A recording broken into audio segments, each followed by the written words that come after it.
Make real change. Make change real. The process is beautiful.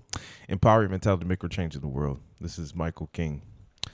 Um, we're leading beyond what exists.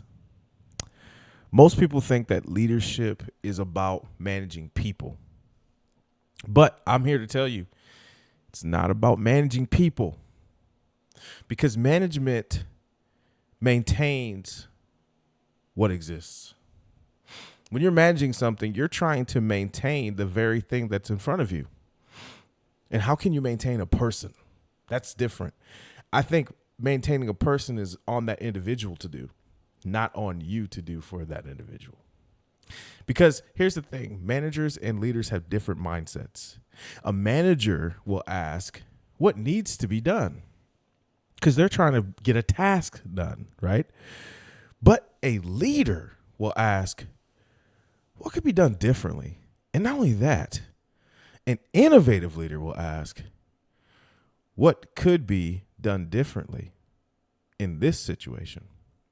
See, the future has never been built by people who simply protected the status quo. The future is built by people willing to challenge assumptions, question the limitations, and create possibilities others cannot yet see. Every breakthrough an organization has had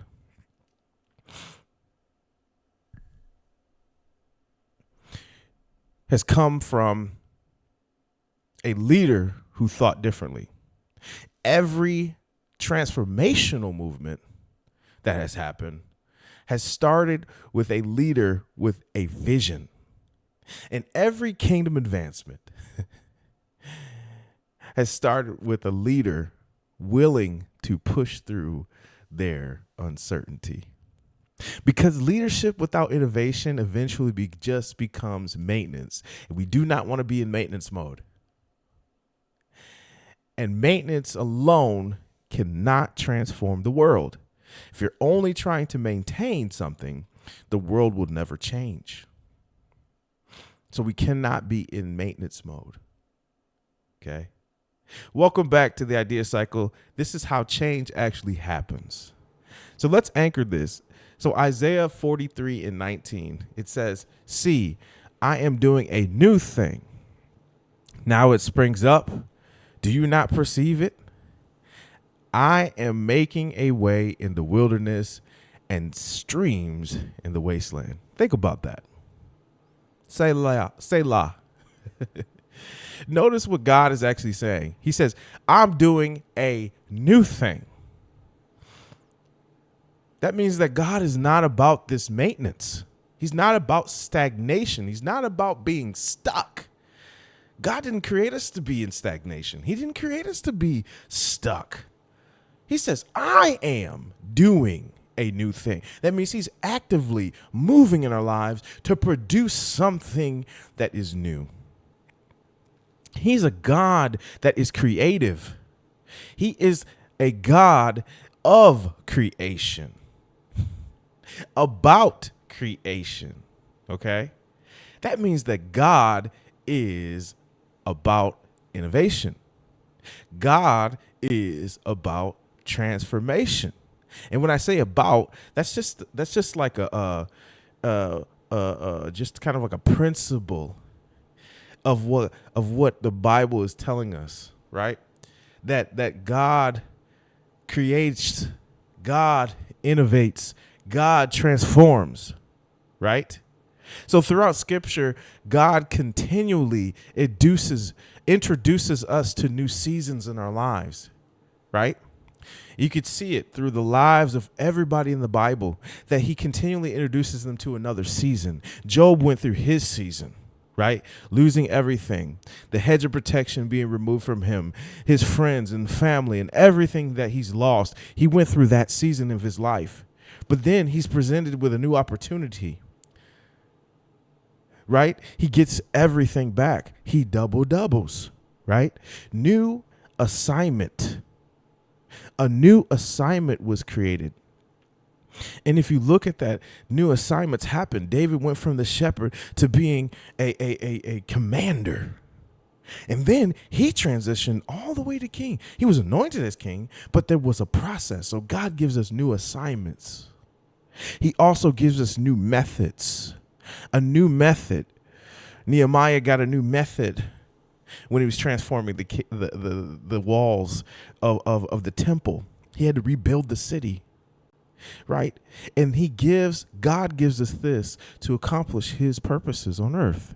And every time he does this, he requires leaders who are willing to move beyond their comfort. Because innovation in leadership begins when we recognize that God often works beyond existing systems. Because the existing system is the very thing that you were put here to change. What is innovative leadership? Many people confuse leadership with authority. But leadership is not authority. It's like a piece of it. You get authority because of the responsibility, and God will give you the power, right? Because the responsibility, the people in place you're influencing them. So now you're leading them, and that comes with authority. But we confuse it with just being able to do that. But leadership is actually about your influence. It's about people being attracted to what they see in the attributes of you, and they believe in you. Okay? And innovative leadership is influence that creates change. Innovative leaders do three things exceptionally well. They see differently. They're visionaries. They identify opportunities hidden inside of problems. They're problem solvers, right?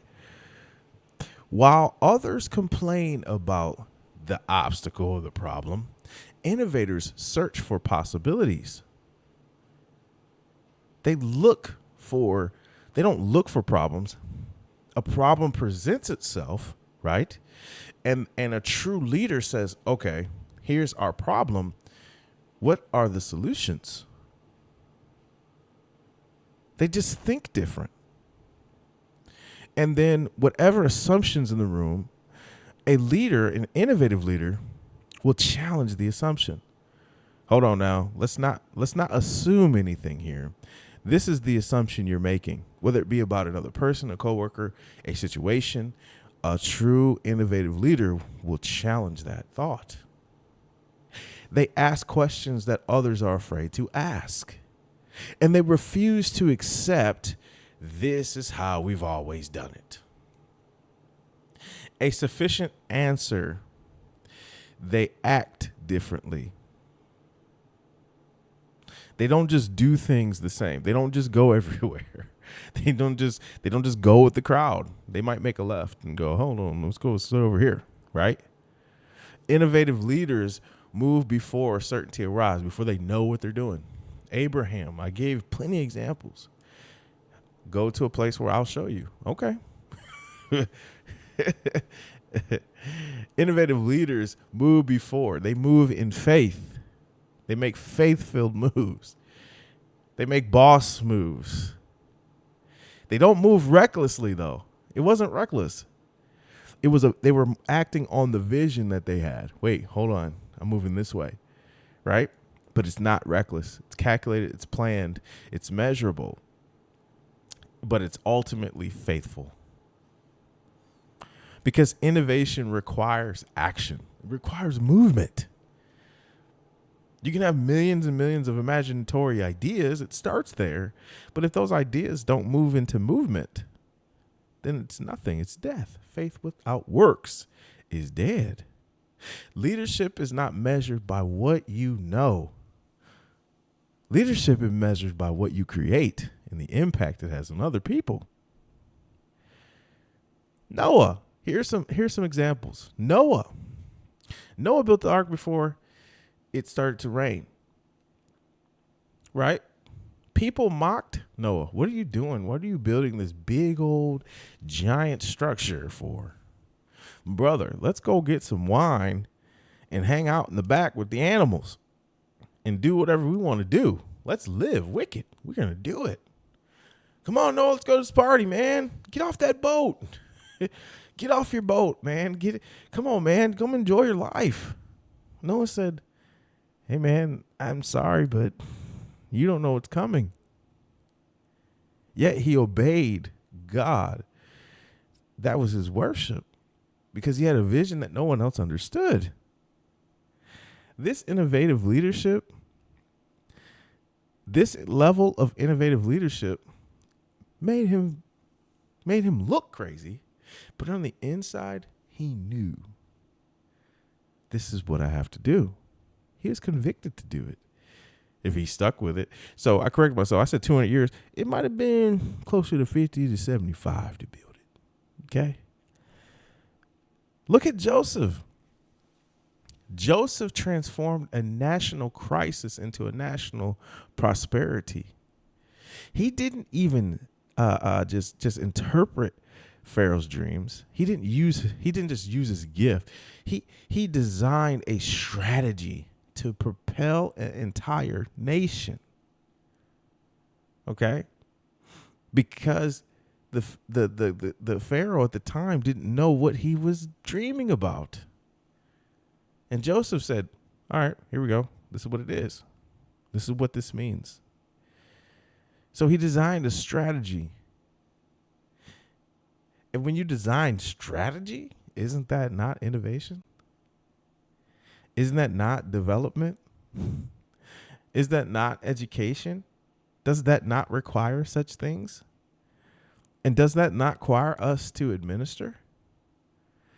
And so when you look at Joseph embodies the idea cycle. Nehemiah, he inherited broken walls, ruins. And most people saw just destruction, but Nehemiah saw possibility. This is an opportunity to rebuild. And he mobilized a group of people. He brought people together, which is what God wants. Which is what you want, even if you don't believe in God. You want community, unless you just don't like people. You're so introverted, you just don't like people, and that's okay. But at some point, you need the relationships to get what you need done. So deep down inside, you need relationships. And Nehemiah, as a leader, was able to bring these relationships together around the vision that was bigger than what they thought.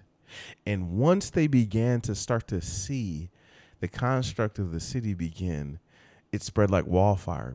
You had families building sectors of the city in pieces, just constructing.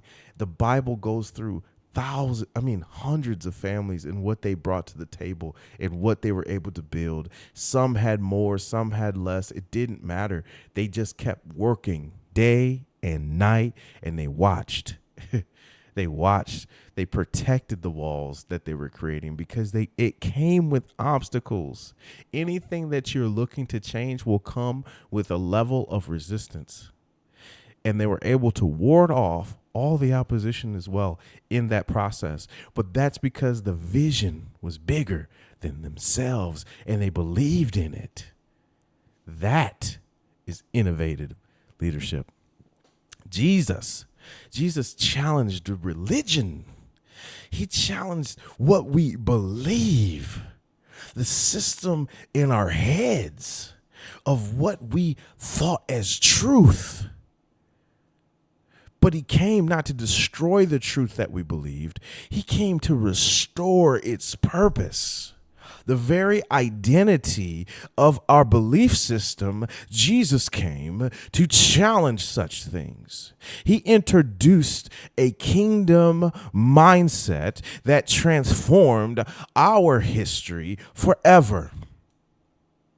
Other religions can't deny the power of Christ. They mention a Christos. They mention Jesus. He was a great prophet. Ancient texts point to such man that has lived this earth.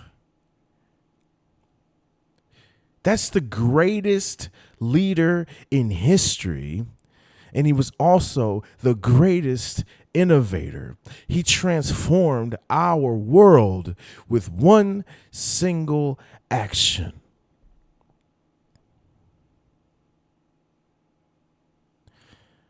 So let's talk about the characteristics of an innovative leader. Innovative leaders possess 5 characteristics. Number 1, vision. They see what others cannot see, because vision allows them to create futures before they exist. Abracadabra. Dr. Martin, abracadabra. I create worlds with my mouth. It's almost magical. Disney. It's all in this guy's head. He saw an entire world that changed and transformed children's lives forever. I can't get Mickey Mouse out of my mind. Well, I can, but it's a part of my childhood. And many, many generations of people have been impacted by the Disney's influence on their kids because of the vision that others could not see. Courage is number 2. The number 2, courage, is innovation always attracts criticism. You're gonna be criticized when you're making headway. When you take a direction, it's always going to be somebody that's going to pose some opposition. But that challenge, you need resistance to go forward. That's how the laws work in this universe. Okay? Because innovators need to move anyway. True innovative leaders move regardless of the resistance. They're like trains. Don't step in front of one. Okay? But it takes courage to keep going forward. Just like the Wizard of Oz, the lion, courage, because he didn't like the criticism. See? But you got to understand each part. Number 3, we'll get into that later. Number 3, curiosity. Number 3 is curiosity. Innovative leaders are curious. I've talked about this before. Remain curious. Ask questions. Don't just ask any question, though, but ask questions to get clarification.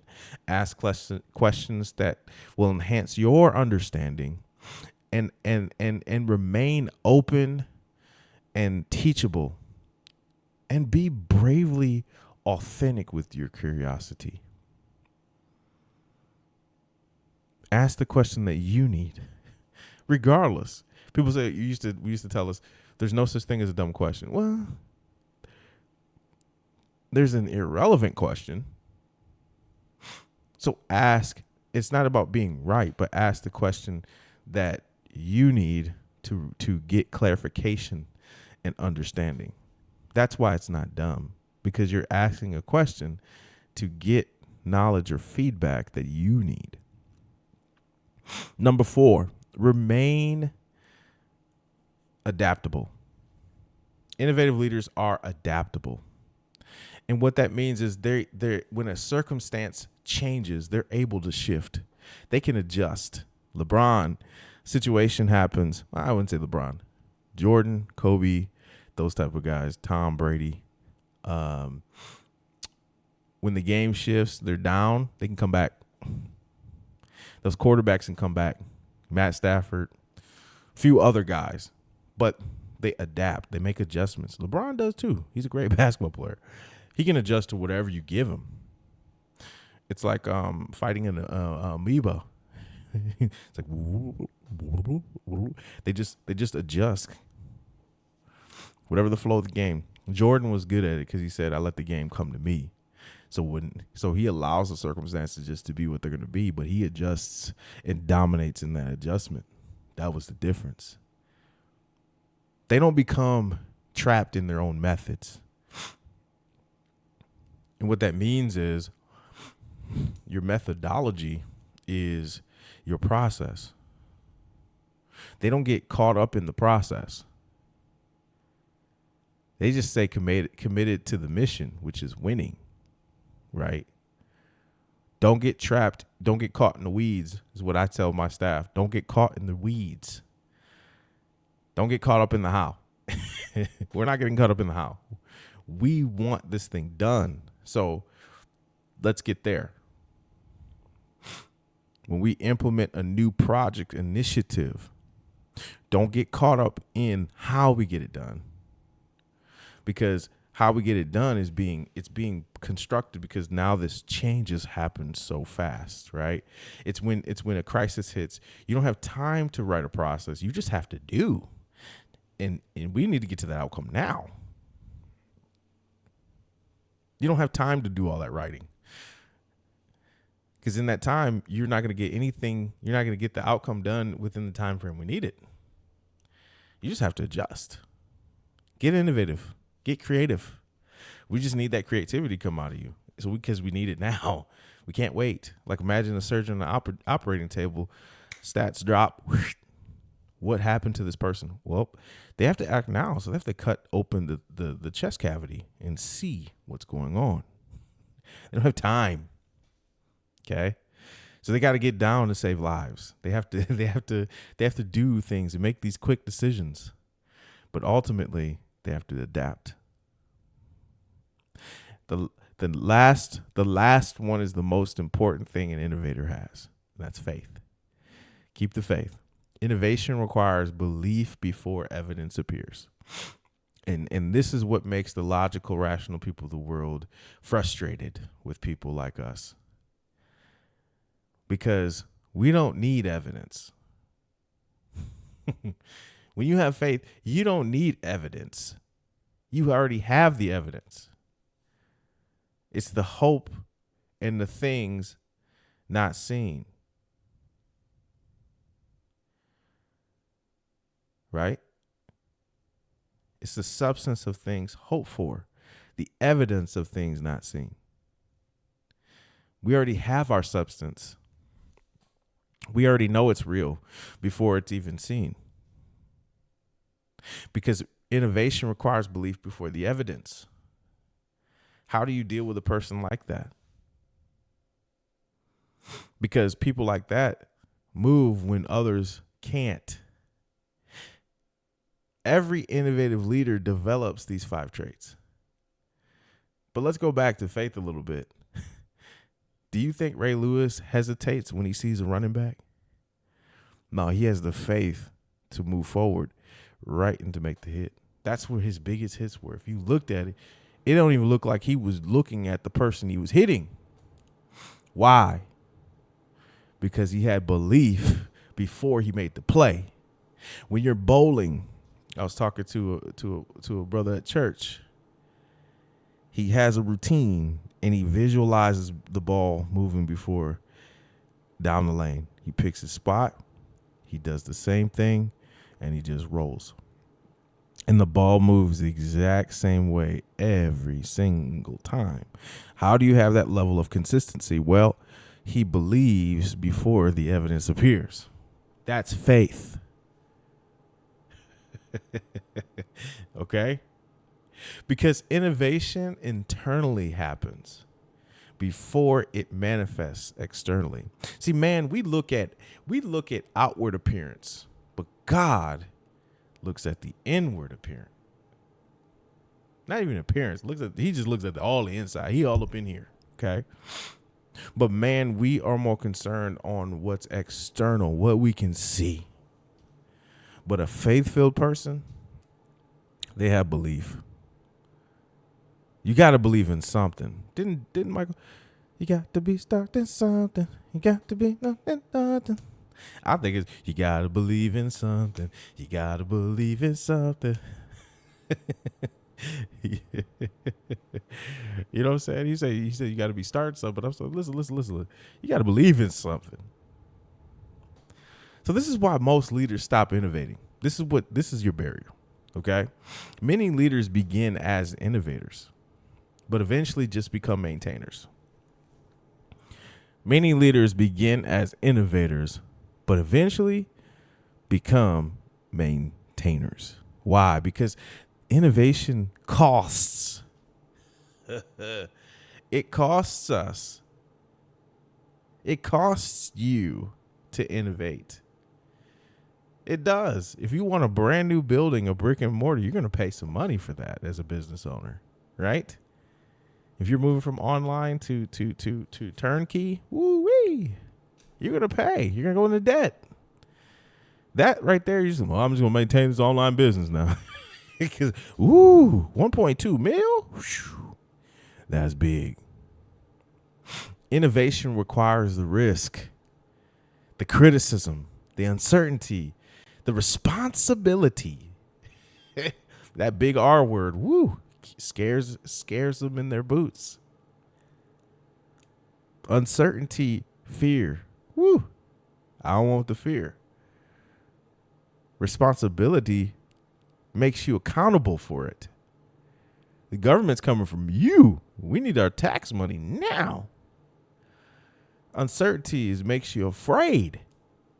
Criticism makes you resist it. And risk itself, makes you not want to do it. So many people become comfortable in protecting what was yesterday. But yesterday's success can only become today's or tomorrow's limitations. Many organizations have declined because leaders stop asking, what should we improve in this process? And in some churches, some ministries, your ministry starts to decline when you stop asking, how can we better serve our people? Individuals, me, you, decline when we stop learning. So growth stops where the innovation stops. The moment we become comfortable, we begin drifting towards stagnant behavior. Because leadership requires continuous renewing of our minds, renewing of our hearts, renewing of our bodies on an individual basis, renewing of our team, renewing and having refreshing team building exercises, doing these types of things. Because it requires us to renew. We just have to do it again.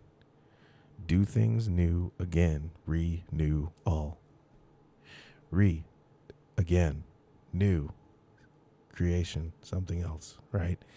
All. Keep doing it in a system. Idea cycle. So we have to continue learning, continue creating, and ultimately, if this is for you, continual dependence on God. I know who my God is. Do you? So here's the application. Here's how we apply this. Okay. Ask yourself 5 questions. What problem am I avoiding? What problem am I avoiding? Because innovation begins with identifying challenges. Number 2, what assumptions need to be challenged? What assumptions are in the room that need to be challenged? Every breakthrough starts with this question.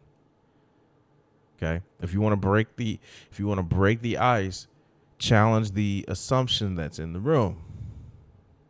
Well, I'm assuming that our staff just aren't capable of doing this. Hold on. How is that even possible? Have you even, you know what I'm saying? Wait a minute. Does that even make sense? How do you know? Have you challenged their capacity to do things? Have you given them projects before? Where is that assumption coming from? Okay. Because every breakthrough starts with that question. Okay. What vision has God placed in my heart? What is my vision? Innovation follows purpose. You can't innovate with no purpose now. In the beginning, God created the heavens and the earth, and he saw that the earth was formless and void. And the Spirit of God hovered over the face of the deep. Then God said, let there be light. So the hovering, the rumination was the Spirit of God recognizing, was the vision was starting to be created. The hovering, the meditation that happened, that time period was purposeful, because then God said, let there be light, the action. What fear is preventing this action? What is the fear that's in your body? What is the fear that's in your head ultimately? Because fear kills more dreams than a failure ever will. Failure is not an option. No, but failure is an outcome. Yeah. And that is a fearful mindset, right? Failure is not an option. That kills the fear, right? But yes, failure is an outcome. So it is a possibility, but we don't focus on that, because fear kills more dreams than failure ever will. So don't even think about failing. What step can I take today? What step can I move in today? How is my steps ordered today? God, what can I do for you today? Innovation is not about one event. It is a decision that you repeat every single day. If you want an innovative marriage or a creative marriage, or you want a marriage that's not in maintenance mode and constantly improving, you have to make a decision every day and repeat that decision every day. And remember, you don't need a perfect plan. You just need a faithful action. Hey God, I don't know exactly what I'm doing right now. What faithful action can I take today? It's that simple. Because God reveals the entire journey almost never. God will not show you the entire package, the how to get there. He just reveals the plan. He reveals steps, stages. He'll give you your future in stages.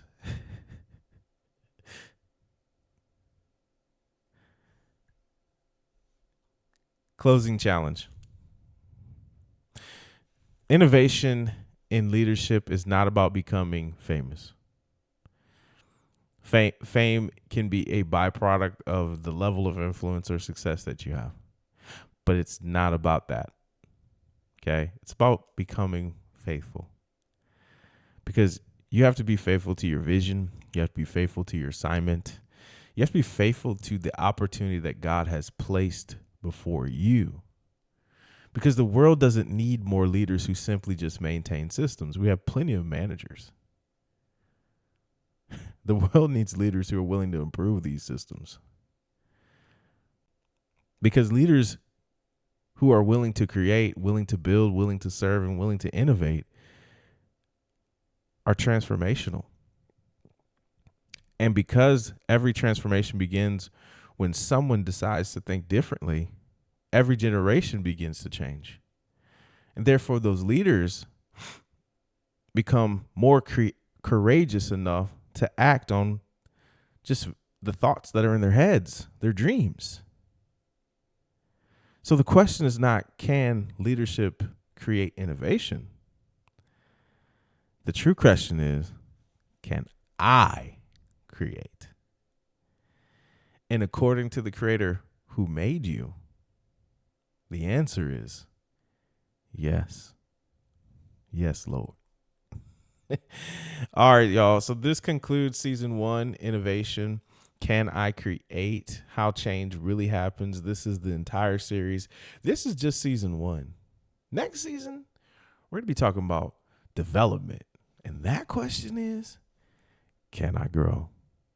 Because creating something is only the beginning, right? The next challenge is actually developing it into something that lasts. It's about system building. It's about putting the development piece. So we're going to be talking more about that in this next season. All right. Make real change. Make change real. The process is beautiful. Empower your mentality, make real change in the world. This is Coach King. Peace out.